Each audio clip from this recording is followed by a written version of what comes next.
Today we're going to talk about relationship. Relationship is actually one of the pillars I have for wellness. And with wellness, I'm always looking to achieve extreme health. The other parts to wellness would be exercise, nutrition, rest, and mindset, in addition to relationship. But today we're talking about relationship. And it's a very important topic for me because relationship is really the way you get the feel-good hormones. The feel-good hormones that we're all looking to have to feel happy. Who doesn't want to be happy? Who doesn't want to be fulfilled? All these hormones, all these chemicals in the body that dictate happiness or dictate depression are things that come out from your brain. Unfortunately, some wise individuals have figured out ways to get those chemicals more in your blood using a medication called antidepressant. An antidepressant medication simply gets more of those feel-good hormones into your system. Why not just get it the natural way? What causes those hormones to be most in the body at any point in time? The easy way to get up so high is sex. Yes, sex. Sex causes a release of fantastic feel-good hormones. But you don't have to have sex every time to feel happy. No. You can get those same feel-good hormones from relationship, relating, having a good conversation. Right now you're listening to me, I'm engaging you, right? Well, I'm engaging you and I'm releasing those hormones from your brain. Guaranteed, they've gone up.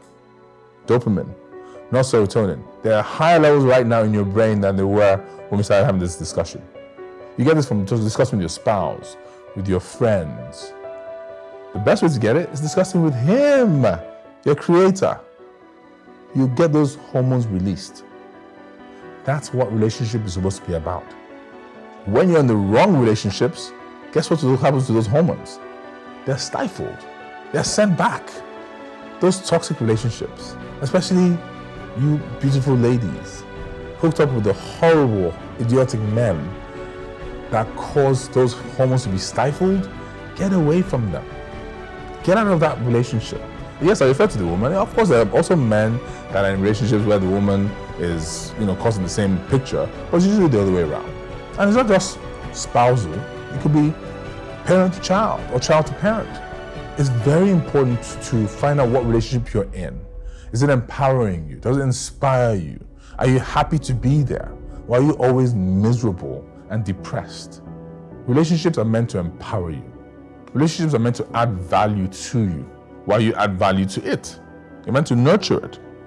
But if you're in relating with someone or some people that can't nurture the relationship you have, get out of it. I say if you bring 100% and he or she brings 100%, you have an amazing time, an amazing relationship. Taking responsibility for each other. That's how it's supposed to be when you're relating. Be intentional about who you relate to.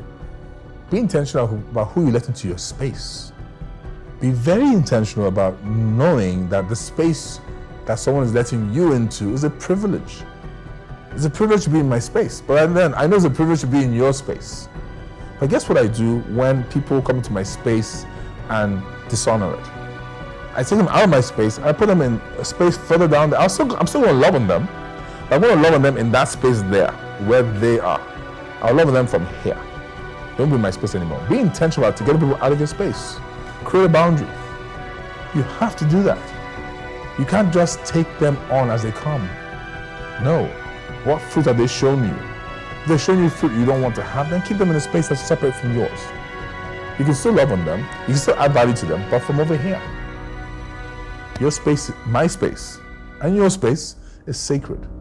Treat it like that. And when you start having the kind of relationships you want to have, steadily watch your thriving soar. Till next time, get out there and thrive.